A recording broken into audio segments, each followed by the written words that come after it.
টাঙ্গাইল বাংলাদেশের ঢাকা বিভাগের জেলা, যা আয়তনের ভিত্তিতে ঢাকা বিভাগের বৃহত্তম জেলা ও জনসংখ্যার দিক থেকে দ্বিতীয় বৃহত্তম।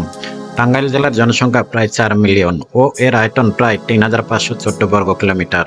এই জেলার প্রধান শহর টাঙ্গাইল সদর, এর উত্তরে জামালপুর জেলা, দক্ষিণে ঢাকা এবং মানিকগঞ্জ জেলা, পূর্বে ময়মনসিংহ এবং গাজীপুর ও পশ্চিমে সিরাজগঞ্জ জেলা দ্বারা বেষ্টিত। জেলাটি তাঁতের শাড়ির জন্য অনেক পরিচিত, যা সুতি ও সিল্ক উভয় দিয়ে তৈরি। শাড়িগুলি তাদের সূক্ষ্ম কারুকাজ ও জটিল ডিজাইনের জন্য বিখ্যাত। এছাড়াও চমচম এবং লালভোগের মতো মিষ্টির জন্য টাঙ্গাইল বেশ পরিচিত। টাঙ্গাইলের অর্থনীতির বেশিরভাগই কৃষি, তাঁত বয়ন ও ব্যবসার উপর ভিত্তি করে চলে। এই জেলায় উৎপাদিত ফসলের মধ্যে প্রধান ফসল ধান, পাট, গম, আখ। তাঁত শিল্প টাঙ্গাইলের কর্মসংস্থানের একটি প্রধান উৎস। জেলাটি আশেপাশে কৃষি অঞ্চলের জন্য একটি প্রধান বাণিজ্য কেন্দ্রও রয়েছে। বাংলাদেশের সর্ববৃহৎ কুটির শিল্প বা লোকশিল্প তাঁত শিল্পের অন্যতম অংশীদার টাঙ্গাইল জেলা প্রাকৃতিক সৌন্দর্যের নীলাভূমি। সবুজে ঘেরা এ জেলার মোট বনভূমির পরিমাণ 509 বর্গ কিলোমিটার। এ জেলার বুক চিরে একে বেঁকে বয়ে গেছে ধলেশ্বরী, যমুনা, লৌহজং, বৈরান, জিনাই, বংশী, টুয়াগের মতো নদী। টাঙ্গাইল জেলায় মোট 12টি উপজেলা নিয়ে গঠিত। এগুলো হলো টাঙ্গাইল সদর, বাসাইল, ভুয়াপুর, দেলদুয়ার, মির্জাপুর, নাগরপুর, শকিরপুর, গাতাইল, গোপালপুর, মধুপুর, কালিহাটি ও ধনবাড়ি। টাঙ্গাইলের নামকরণের বিষয়ে রয়েছে নানা মতামত। 1778 খ্রিস্টাব্দে প্রকাশিত রেনেল তার মানচিত্রে এ অঞ্চলটিকে আটিয়া বলে দেখিয়েছেন। 1866 খ্রিস্টাব্দের আগে টাঙ্গাইল নামের কোনো স্বতন্ত্র স্থানের পরিচয় পাওয়া যায় না। টাঙ্গাইল নামটি পরিচিতি লাভ করে 15ই নভেম্বর 1870 খ্রিস্টাব্দে মহকুমা সদর দপ্তর আটিয়া থেকে টাঙ্গাইলে স্থানান্তরের সময় থেকে। টাঙ্গাইলের ইতিহাস প্রণেতা খন্দকার আব্দুর রহিম সাহেবের মতে ইংরেজ আমলে এদেশের লোকেরা উঁচু শব্দের পরিবর্তে টান শব্দই ব্যবহার করত বেশি। এখনো টাঙ্গাইল অঞ্চলে টান শব্দের প্রচলন আছে। এই টানের সাথে আইল শব্দটি যুক্ত হয়েছিল টান আইল, আর সেই টান আইলটি রূপান্তরিত হয়েছে টাঙ্গাইলে। টাঙ্গাইল জেলায় মোট প্রাথমিক বিদ্যালয়ের সংখ্যা 1623টি, মাধ্যমিক বিদ্যালয়ের সংখ্যা 498টি, কলেজের সংখ্যা 73টি, স্কুল অ্যান্ড কলেজের সংখ্যা 23টি, ক্যাডেট কলেজ 1টি, বিশ্ববিদ্যালয় 1টি, মেডিকেল কলেজ 1টি, জেনারেল হাসপাতাল 12টি। টাঙ্গাইল জেলা অনেক কিছুর জন্যই বিখ্যাত, যার মধ্যে রয়েছে টাঙ্গাইলের শাড়ি, টাঙ্গাইলের চমচম, মধুপুর জাতীয় উদ্যান, যমুনা সেতু, হাটিয়া জামিয়া মসজিদ, রয়েছে স্বাধীনতা নেতা মাওলানা আব্দুল হামিদ খান ভাসানীর বাড়ি। বাংলাদেশের বেশ কয়েকটি অঞ্চলে আনারসের চাষ হলেও টাঙ্গাইল জেলার মধুপুরে উৎপাদিত আনারসে রয়েছে বিশেষ খ্যাতি। সমগ্র মধুপুর জুড়েই প্রচুর আনারসের চাষ হয়। আনারস কেনাবেচার জন্য মধুপুরের জলছত্র এলাকায় ঢাকা মহাসড়কের দুই পাশে প্রতি সপ্তাহের শুক্র ও মঙ্গলবার আনারসের বিশাল এক হাট বসে। প্রতি বছর বর্ষায় সারা দেশে যে আনারস পাওয়া যায় তার অধিকাংশই মধুপুর থেকে দেশ জুড়ে ছড়িয়ে যায়। এদের মধ্যে মধুপুরের অরুণখোলা, ষোলকড়ি, আউসনারা ইউনিয়নে উৎপাদিত জলরুগী ও জায়ান্ট কিউ আনারস সবচেয়ে জনপ্রিয়। আনারসের ভরা মৌসুমে জলছত্র হাট 25 মাইল মোড় থেকে পুলিশ বাড়ি পর্যন্ত বড় হয়ে থাকে। সকালবেলা থেকেই চাষিরা নিজেদের জমিতে উৎপাদিত আনারস বোঝাই করে হাটে নিয়ে আসে, আর দেশের বিভিন্ন স্থান থেকে ক্রেতারা আসে এখান থেকে পাইকারি দামে আনারস কিনে নিয়ে যায়। জলছত্র বাজার ছাড়াও গারো বাজার, মধুপুর বাজার ও 25 মাইল বাজারেও আনারসের কেনাবেচা হয়ে থাকে। আনারসের হাট দেখার পাশাপাশি চোখ জোড়ানো আনারস বাগান, পাকা আনারসের মৌ মৌ গন্ধ ও গ্রামীণ প্রকৃতির মনোরম দৃশ্য প্রকৃতি প্রেমীদের মুগ্ধ করে।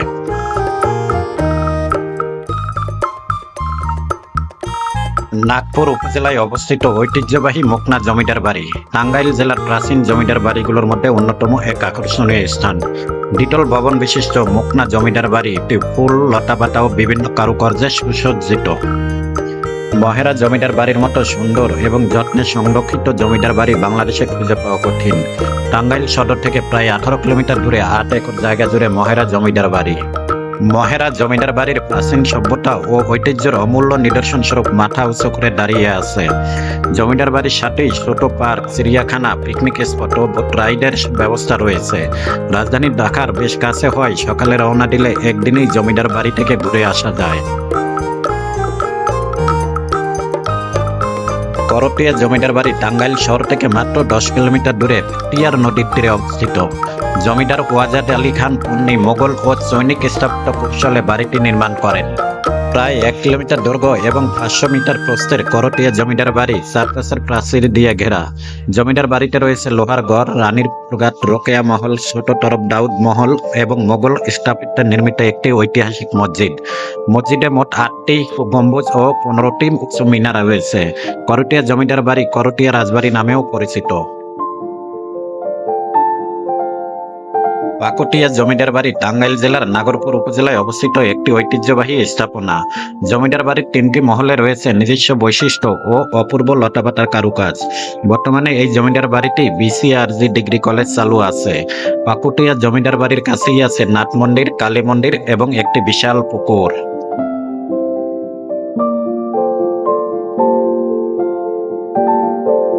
ঊনবিংশ শতাব্দীতে টাঙ্গাইলের নাগরপুর উপজেলায় জমিদার যদুনাথ চৌধুরী কারুকার্যমণ্ডিত নাগরপুর জমিদার বাড়ি প্রতিষ্ঠা করেন।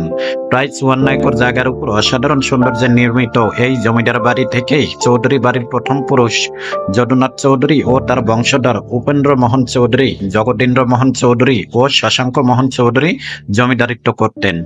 নাগরপুর চৌধুরী বাড়ির পূর্বে ধলেশ্বরী ও পশ্চিমে যমুনা নদী বয়ে চলেছে। কথিত আছে যদুনাথ চৌধুরী নাগরপুরকে কলকাতার মতো করে সাজানোর পরিকল্পনা থেকেই নাগরপুর ও কলকাতার নৌপথকে কেন্দ্র করে নাগরপুরে এই চৌধুরী বাড়ি নির্মাণ করেন।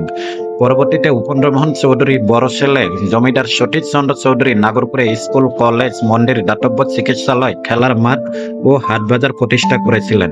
তৎকালীন ব্রিটিশ সরকার সতীশচন্দ্র চৌধুরীদের প্রজাদের কল্যাণে কাজ করার জন্য স্বীকৃতি স্বরূপ তাকে রায় বাহাদুর খেতাবে ভূষিত করেন। পাশ্চাত্য ও মোগল সংস্কৃতির মিশ্রণে নির্মিত 4 তলা বিশিষ্ট নাগরপুর জমিদার বাড়িতে রয়েছে অসংখ্য ছোট বড় ঘর, যার অভ্যন্তরে শ্বেত পাথরের ছিল সুন্দর লক্ষণীয়। চৌধুরী বাড়ির অন্যান্য স্থাপনার মধ্যে মূল ভবন, নহবতখানা, অতিথি মহল, শৈল্পিক কারুকার্য মণ্ডিত 3 তলা বিশিষ্ট ঘোড়ার দালান, পূজা অর্চনার ঝুলন দালান, পরীর দালান, রংমহল বিশেষভাবে উল্লেখযোগ্য। নাগরপুর চৌধুরী বাড়ির সাথেই অবস্থিত রংমহলের পাশেই ছিল ময়ূর, কাকাতুয়া, হরিণ ও ময়নার মতো বিভিন্ন প্রাণীদের সুসজ্জিত চিড়িয়াখানা। আর বাড়ির দক্ষিণ দিকে 11 একর জায়গার উপরে উপেন্দ্র সরোবর নামে একটি দিঘি রয়েছে। বর্তমানে চৌধুরী বাড়ির মূল ভবনে নাগরপুর মহিলা ডিগ্রি কলেজ স্থাপন করা হয়েছে।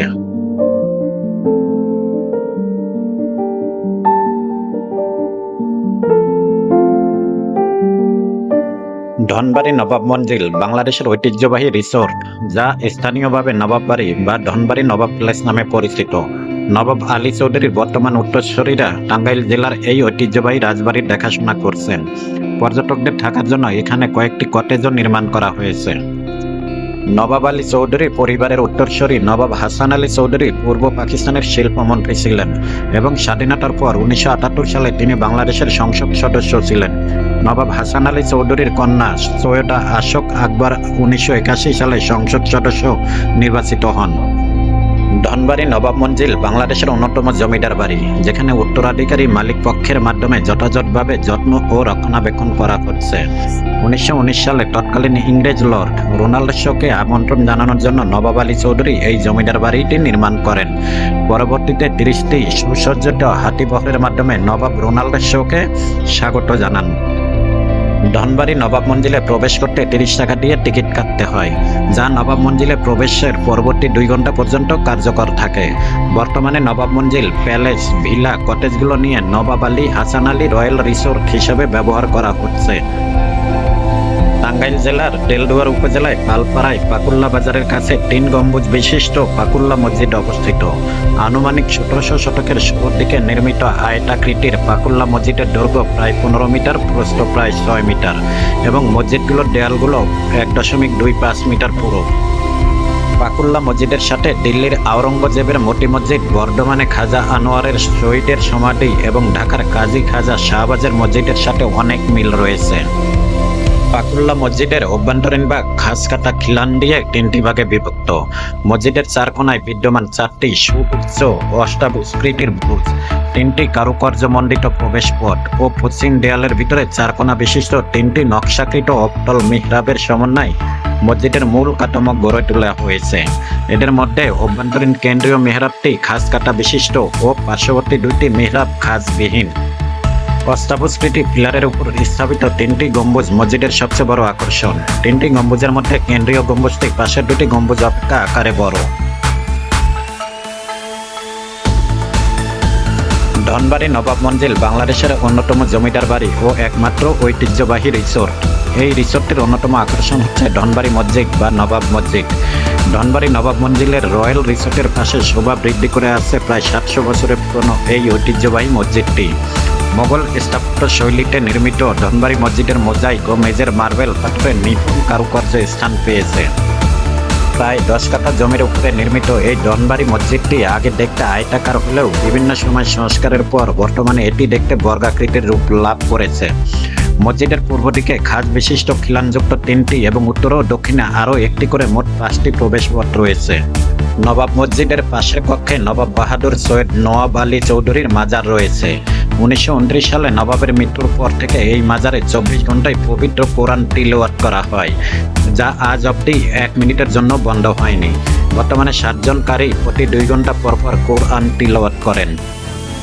মসজিদের ভিতরে এখনো মোগল আমলের 3টি সদৃশ্য ঝাড়বাতি শোভাবর্ধন করে আছে। ধনবাড়ি মসজিদের 3 গম্বুজ ও সদৃশ্য একটি মিনার রয়েছে। এই মসজিদকে কেন্দ্র করে মানুষের মধ্যে মানত প্রথাও চালু আছে।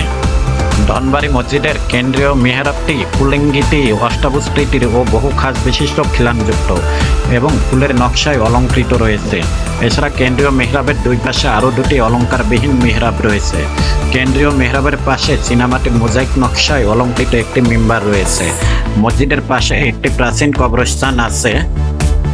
ধনবাড়ি নবাব মঞ্জিলে প্রবেশ করতে 30 টাকা দিয়ে টিকিট কাটতে হয়, যা নবাব মঞ্জিলে প্রবেশের পরবর্তী 2 ঘন্টা পর্যন্ত কার্যকর থাকে।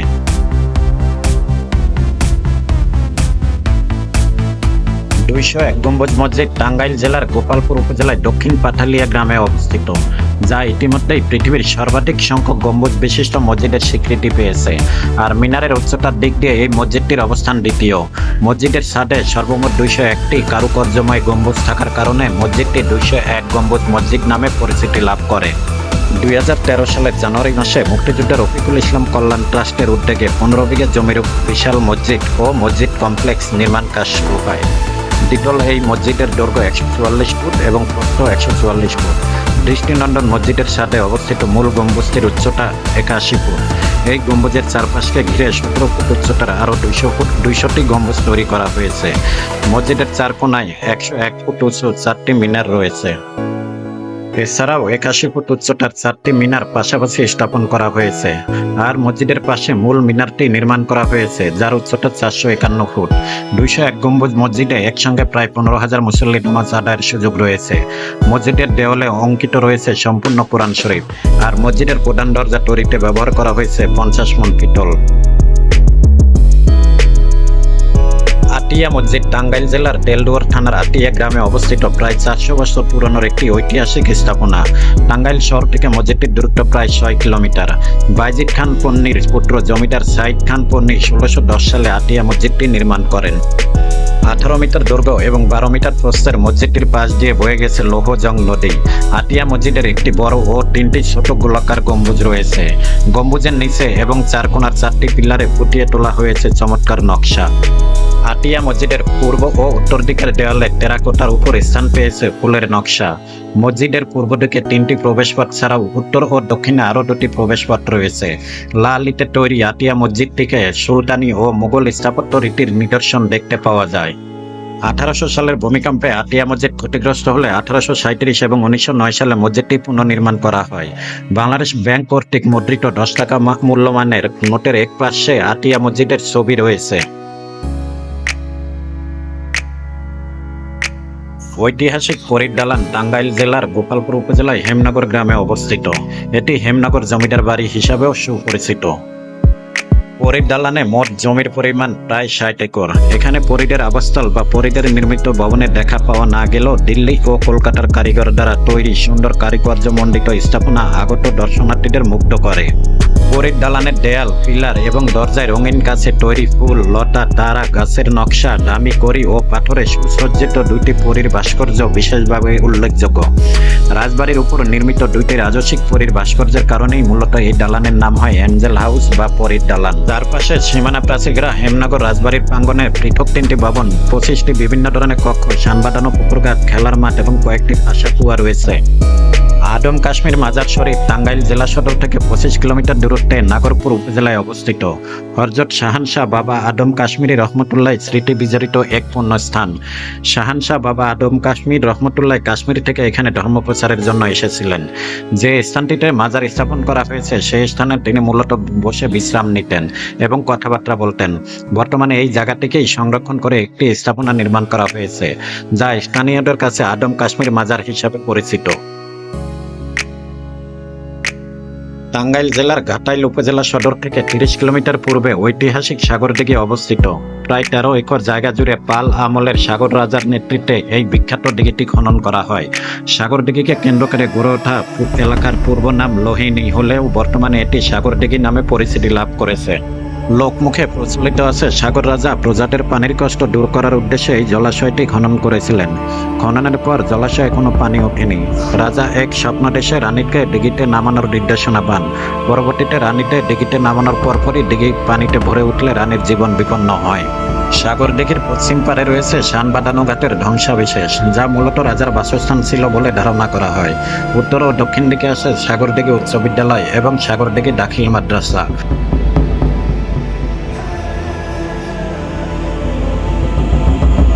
1986 সালে টাঙ্গাইল জেলার মধুপুরের পীরগাছায় অপরূপ প্রকৃতির মেলবন্ধনে গড়ে তোলা হয়েছে পীরগাছা রাবার বাগান। এখানে 3000 একর জায়গা জুড়ে প্রায় 1,54,000 রাবার গাছ রয়েছে। অল্প সময়ের অবসরে যে কেউ ঢাকার কাছে পীরগাছা রাবার বাগান ঘুরে দেখে যেতে পারেন। রৌদ্রোজ্জ্বল দিনে মধুপুর রাবার বাগানে সুউচ্চ গাছের সবুজ পাতার ফাঁক দিয়ে সোনালি রোদ উঁকি দিয়ে অকৃত্রিম সৌন্দর্যে ভরিয়ে তোলে চারপাশ। ভিন্ন ভিন্ন রুটিতে ভিন্ন ভিন্ন সাজে সজ্জিত এই রাবার বাগানে আছে অসংখ্য ফল ও ফুলের গাছ।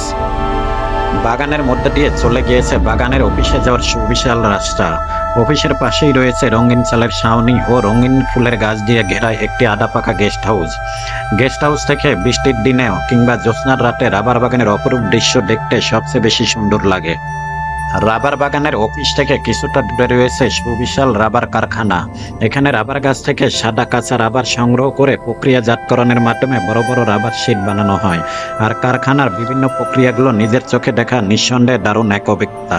এছাড়া পীরগাছা রাবার বাগানের মাঝামাঝি ও শেষ প্রান্তে আছে গারো অধিবাসীদের বসতি এবং নানা রকম বন্যপ্রাণীর আবাস মধুপুর গড়ে। মধুপুর জাতীয় উদ্যান বাংলাদেশের জীব বৈচিত্র্যের অন্যতম আকর্ষণ। মধুপুর জাতীয় উদ্যান ঢাকা থেকে প্রায় 125 কিলোমিটার দূরত্বে টাঙ্গাইলের মধুপুর উপজেলায় অবস্থিত। টাঙ্গাইল জেলা থেকে মধুপুর উদ্যানের দূরত্ব প্রায় 47 কিলোমিটার। শাল গাছ এই বনের প্রধান আকর্ষণ এবং ধারণা করা হয় এই বনাঞ্চল কয়েকশো বছরের পুরনো। মধুপুর জাতীয় উদ্যানটি 1962 সালে বন বিভাগের আওতাধীন আসে। 1974 সালে বন্যপ্রাণী আইনে অধীনে বাংলাদেশ সরকার 1982 সালে মধুপুর বনকে জাতীয় উদ্যান হিসাবে স্বীকৃতি প্রদান করে। মধুপুর জাতীয় উদ্যানের আয়তন প্রায় 84,366 হেক্টর। উদ্যানের পাশ দিয়ে প্রবাহমান বংশী নদী উদ্যানকে দিয়েছে ভিন্ন মাত্রা। জাতীয় এ উদ্যানের ভিতরে এবং বাইরে দেখা মিলে গারো, কোচ, বামন সহ বিভিন্ন আদিবাসী সম্প্রদায়ের। জাতীয় উদ্যানে আছে নানা প্রজাতির লতাগল্ন ও বৃক্ষরাজি, যার মধ্যে শাল, বহেরা, আমলকি, হলুদ, আমড়া, জিগা, ভাদি, অশোক, বট সর্পগন্ধা, সর্পমূলী, জয়না, বিডা, বেহুলা। সবুজ অরণ্যের প্রাকৃতিক দৃশ্যের পাশাপাশি মধুপুর জাতীয় উদ্যানে আছে প্রায় 11 প্রজাতির স্তন্যপায়ী, 7 প্রজাতির সরীসৃপ, 4 প্রজাতির উভচর, 38 প্রজাতির পাখি। টাঙ্গাইল জেলার ঘাটাইল উপজেলা থেকে প্রায় 30 কিলোমিটার পূর্বে ময়মনসিংহের ফুলবাড়িয়া উপজেলার সীমান্তবর্তী এলাকায় রাধাকৃষ্ণর ভক্তদের পুণ্যস্থান গুপ্ত বৃন্দাবন গ্রাম অবস্থিত। এখানে প্রতি বছর চৈত্র মাসের 12 তারিখ প্রায় 700 বছরের পুরনো একটি কালো তমাল গাছকে কেন্দ্র করে জমজমাট বারুণী মেলার আয়োজন করা হয়। হিন্দু ধর্মের মানুষ ছাড়াও এই উৎসবে আশেপাশের বিভিন্ন গ্রাম থেকে সকল ধর্মের দর্শনার্থীদের আগমন ঘটে। গুপ্ত বৃন্দাবন গ্রামের নামকরণ এবং তমাল গাছটিকে ঘিরে নানা কল্পকথা প্রচলিত আছে। এলাকার স্থানীয় হিন্দু, আদিবাসী ও বৈষ্ণব সম্প্রদায়ের লোকেরা বিশ্বাস করেন মদুরাই শ্রীকৃষ্ণের উপর কংস রাজার অত্যাধিক অত্যাচারের কারণে রাধা এবং 1500 জন গোপিনীকে নিয়ে শ্রীকৃষ্ণ পালিয়ে আসেন। এই ঘটনার কারণে স্থানটি গুপ্ত বৃন্দাবন নামে পরিচয় লাভ করে। ইতিহাস হতে পাওয়া তথ্য মতে এই জায়গার পূর্ব নাম ছিল বৃন্দাবন। গুপ্ত বংশীয় বিভিন্ন দিক নিদর্শনে এই স্থান হতে প্রাপ্তির ফলে বৈষ্ণব ধর্মের প্রচারক 1577 সালে জায়গাটিকে নাম দেন গুপ্ত বৃন্দাবন। আর রাধাকৃষ্ণের ভক্তরা বিশ্বাস করে গুপ্ত বৃন্দাবনের তমাল গাছের ডালে রাধাকৃষ্ণ দোল খেতেন ও অভিসারে মিলিত হতেন। তমাল গাছের উত্তর পাশে একটি রাধা গোবিন্দ মন্দির আছে। এছাড়া এখানে আরো আছে বিভিন্ন প্রাচীন মূর্তি ও মন্দির। প্রতি বছর বাংলা সনের চৈত্র মাসে এখানে বাৎসরিক মেলা ও কীর্তন যজ্ঞের আয়োজন করা হয়।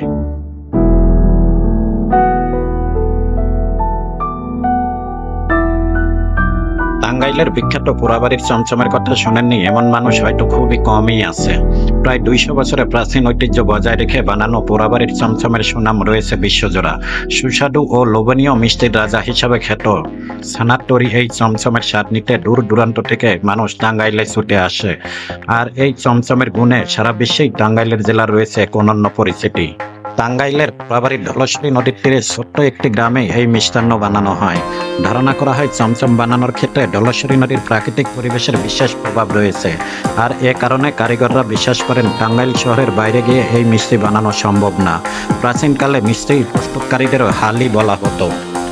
পোড়াবাড়ির চমচম বানাতে দেশি গাভীর দুধ দিয়ে তৈরি ছানার সাথে চিনি ব্যবহার করা হয়। সুস্বাদু পোড়াবাড়ির চমচমের প্রধান কারিগর সম্পর্কে নিশ্চিত তথ্য পাওয়া না গেলেও যশোরাত নামের এক কারিগরকে এই মিষ্টির প্রচলক বলে ধারণা করা হয়। পরবর্তীতে পোড়াবাড়ি গ্রামের ঘোষ ও পাল বংশের লোকেরা বংশানুক্রমে চমচম তৈরির সাথে জড়িত হন। বর্তমানে পোড়াবাড়ি বাজার, সারাবাড়ি বাজার, সন্তোষ মিলিয়ে 13টি মিষ্টি তৈরির কারখানা রয়েছে। এছাড়া টাঙ্গাইলের মিষ্টিবর্তী এলাকা এবং পুরো শহর জুড়ে প্রায় 50টি মিষ্টির দোকান রয়েছে। পোড়াবাড়ির চমচম ছাড়াও এইসব দোকানে রসগোল্লা, পান্তুয়া, আমিত্তি, রাজভোগ, মোহনভোগ, জিলাপি, দই পাওয়া যায়। ঐতিহ্যবাহী পোড়াবাড়ির চমচম বর্তমান সময়ে বিভিন্ন উৎসব অনুষ্ঠানে বিশেষ স্থান দখল করে আছে। বাংলাদেশের পূর্বাঞ্চলের ভুয়াপুর ও পশ্চিমাঞ্চলের সিরাজগঞ্জ জেলার সাথে সংযোগ স্থাপনকারী যমুনা বহুমুখী সেতুটি বঙ্গবন্ধু সেতু হিসাবেও সুপরিচিত। 1998 সালের জুন মাসে উদ্বোধন হওয়া এই সেতু দক্ষিণ এশিয়ার ষষ্ঠ বৃহৎ এবং বিশ্বের 11তম দীর্ঘতম সেতু। 1994 সালে জাপান সরকারের সহায়তায় যমুনা সেতুর ভিত্তিপ্রস্তর স্থাপিত হলেও 1998 সালে সেতুর নির্মাণ কাজ শেষ হয়।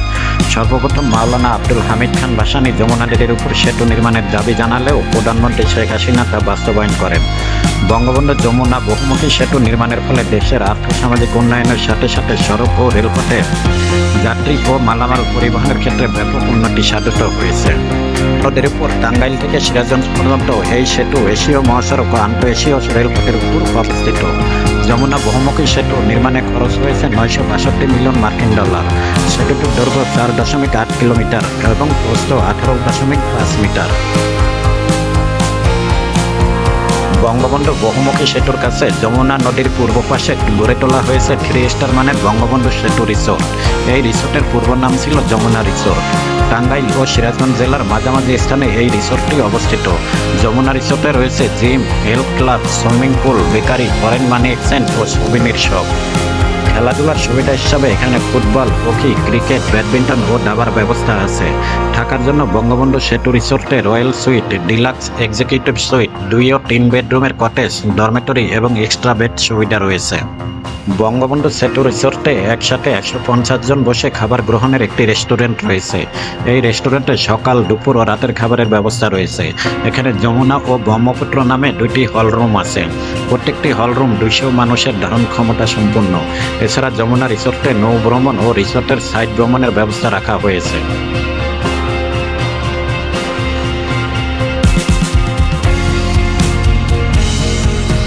এলেঙ্গা রিসোর্ট টাঙ্গাইল জেলার কালিহাতী উপজেলার এলেঙ্গা নামক স্থানে 2008 সালে সম্পূর্ণ ব্যক্তি মালিকানায় গড়ে ওঠে।